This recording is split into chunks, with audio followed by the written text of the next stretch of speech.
नमस्कार विद्यार्थियों, हिंदी की ऑनलाइन कक्षा में मैं प्रवक्ता बिंदु। बच्चों, आज के कालांश में हम वायु प्रदूषण निबंध पर चर्चा करते हैं। वायु प्रदूषण क्या है, सबसे पहले प्रस्तावना जो है इस पर हम बात करते हैं। विज्ञान ने जैसे प्रगति की है, बहुत सारे सुख जो हैं हमने अपने जीवन में प्राप्त किए हैं, वैसे ही कुछ दुष्प्रभाव भी हैं, कुछ हानियाँ भी हैं जो मनुष्य जाति को प्राप्त हुई हैं। वायु प्रदूषण का यानी पर्यावरण प्रदूषण का एक बहुत बड़ा कारण है। वायु प्रदूषण कैसे होता है, क्यों होता है, उन्हीं बातों पर हम चर्चा करते हैं। वायु के अंदर जब कुछ ऐसे अवांछनीय तत्व यानी जहरीली गैसें या अनावश्यक सूक्ष्म कणों का मिल जाना जिससे वायु दूषित हो जाए यानी हमारे लिए ग्रहण करने योग्य न रहे, तो उसे वायु प्रदूषण कहा जाता है। वायु प्रदूषण के कारण क्या क्या हैं उन पर हम बात करते हैं। बच्चों, हमारे द्वारा जीवन में एक स्थान से दूसरे स्थान पर जाने के लिए जिन वाहनों का उपयोग किया जाता है, उन वाहनों में पेट्रोल, डीजल या ये कहें कि जो गैस है उनका प्रयोग किया जाता है और उसके कारण जो धुआं आदि निकलता है उससे वातावरण प्रदूषित हो जाता है। वायु प्रदूषण का सबसे बड़ा कारण जो है वाहनों से निकलने वाला धुआं है। इसके साथ साथ औद्योगिक इकाइयाँ यानी फैक्ट्रियाँ आदि जो हैं उनसे जो जहरीला धुआं निकलता है, गैसें निकलती है, उससे भी वायु में अवांछनीय तत्व फैल जाते हैं। आणविक संयंत्र जैसे परमाणु ताप बिजली घर जो हैं उनसे भी क्या है वायु में प्रदूषण फैलता है। इसके अलावा जंगलों में जो आग लग जाती है, पेड़ पौधे जल जाते हैं, इसके कारण वायु में अनावश्यक गैसें यानी ऐसी गैसें जिससे वायु में प्रदूषण हो जाता है, ये मुख्य कारण है जिससे वायु प्रदूषित हो जाती है।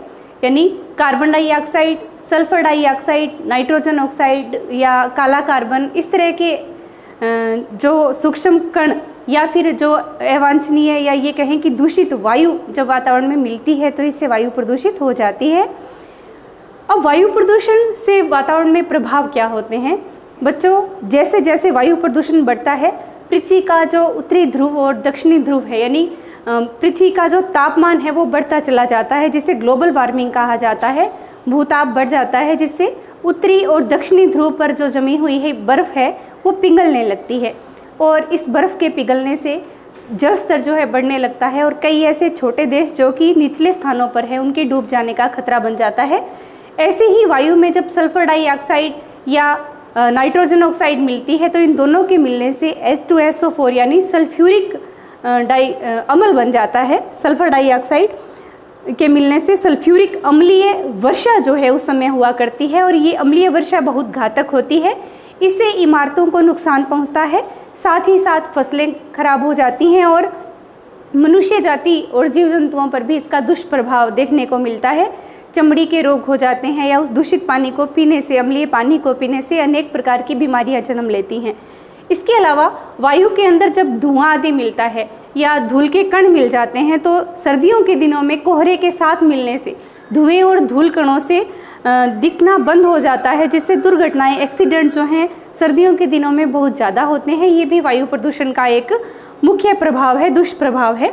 इसके साथ साथ रोग और अनेक प्रकार की बीमारियां जो हैं वो वायु प्रदूषण से जन्म ले रही हैं। जैसे गर्भस्थ शिशु जो है, पेट में पलने वाले जो बच्चे हैं, उन पर भी दुष्प्रभाव देखने को मिल रहा है। बच्चों के भार में कमी या उनके फेफड़ों का सही ढंग से विकास नहीं हो पाता, बच्चों के भार में कमी पाई जाती है, उनका मानसिक विकास सही ढंग से नहीं हो पाता। बच्चों में ब्रोंकाइटिस, दमा यानी अस्थमा जो है या फिर फेफड़ों संबंधी अनेक प्रकार के रोग जन्म ले रहे हैं। ऐसे ही युवाओं में भी फेफड़ों के रोग है, अस्थमा, दमा के रोग हैं। वृद्धजन जो हैं, बूढ़े लोग जो हैं, उनके अंदर लकवे या हार्ट से संबंधित बीमारियां जो हैं या श्वास नली में संक्रमण होने की जो बीमारियां हैं, इस तरह के बहुत सारे घातक रोग जो हैं मनुष्य जाति में जन्म ले रहे हैं। ये इसके कुछ दुष्प्रभाव हैं, यानी इसके कुछ ऐसे लक्षण हैं, ऐसे बुरे परिणाम हैं जो वायु प्रदूषण के कारण हो रहे हैं। इसके बाद हम चर्चा करते हैं कि वायु प्रदूषण को कम करने के लिए या रोकने के लिए हमें क्या प्रयास करने चाहिए। सबसे ज़्यादा तो हमें पेड़ पौधे लगाने चाहिए, क्योंकि पेड़ पौधे कार्बन डाइऑक्साइड को ग्रहण करते हैं और उसके स्थान पर ऑक्सीजन छोड़ते हैं। इसलिए सड़कों के किनारे पर ज़्यादा से ज़्यादा पेड़ पौधे लगाने चाहिए, क्योंकि सर्वाधिक वायु प्रदूषण वाहनों से सड़कों के किनारे ही होता है।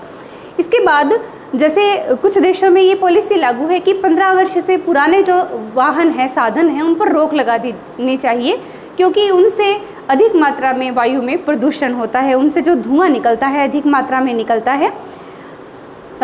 उत्सर्जन मानक जो है निर्धारित होने चाहिए। इसके अलावा निजी वाहनों में कमी की जानी चाहिए, यानी हर व्यक्ति अपने गंतव्य तक जाने के लिए अपने व्यक्तिगत साधन ले जाने की बजाय सार्वजनिक साधनों का प्रयोग करे, जैसे बसों आदि का, रेल का इस्तेमाल करे, वायुयान आदि का इस्तेमाल करे, जिससे वातावरण में प्रदूषण कम से कम हो। क्योंकि हर व्यक्ति जब अपना निजी साधन लेकर के जाएगा तो उससे ईंधन की खपत भी ज़्यादा होगी और वायु में प्रदूषण भी अधिक होगा।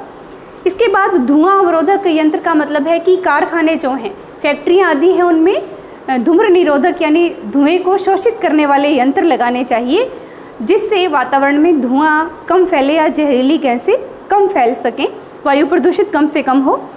हम घरों में जो जीवाश्म ईंधन का प्रयोग करते हैं, जैसे कोयला जलाते हैं या फिर सिलेंडर वाली जो गैस जिसको CNC कहा जाता है उसका प्रयोग करते हैं, CNG का प्रयोग करते हैं, उन सब के स्थान पर सौर ऊर्जा का प्रयोग करना चाहिए, या प्राकृतिक जो गैस है उसके माध्यम से, जिसको हम कह सकते हैं कि बायोगैस कहा जाता है, गोबर से जो प्राप्त होती है, तो इनका इस्तेमाल करके हम क्या है वातावरण को धुएं से रहित बना सकते हैं, वातावरण में प्रदूषण की कमी ला सकते हैं।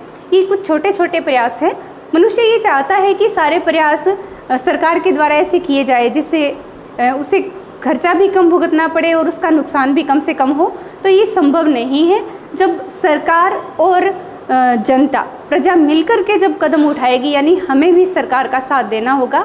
पार्किंग आदि में अगर जो शुल्क लिया जाता है या फिर टैक्स आदि जो लिए जा रहे हैं, उन पर हम हर बार मांग करते हैं कि टैक्स कम लिया जाए या जुर्माना कम लिया जाए या फिर पेट्रोल आदि के दाम कम से कम बढ़ाए जाएं, तो ऐसा करने से वाहनों की संख्या और प्रदूषण बढ़ता है। तो सरकार का हमें सहयोग करना चाहिए जिससे वायु प्रदूषण को रोका जा सके।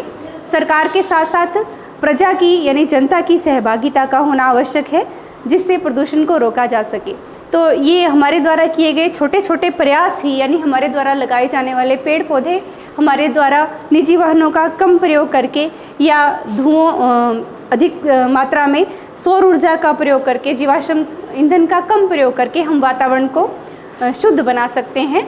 हम सब मिलकर ही वातावरण को, पर्यावरण को शुद्ध बना सकते हैं और वायु प्रदूषण को रोक सकते हैं। आशा करती हूँ बच्चों निबंध समझ में आया होगा। धन्यवाद।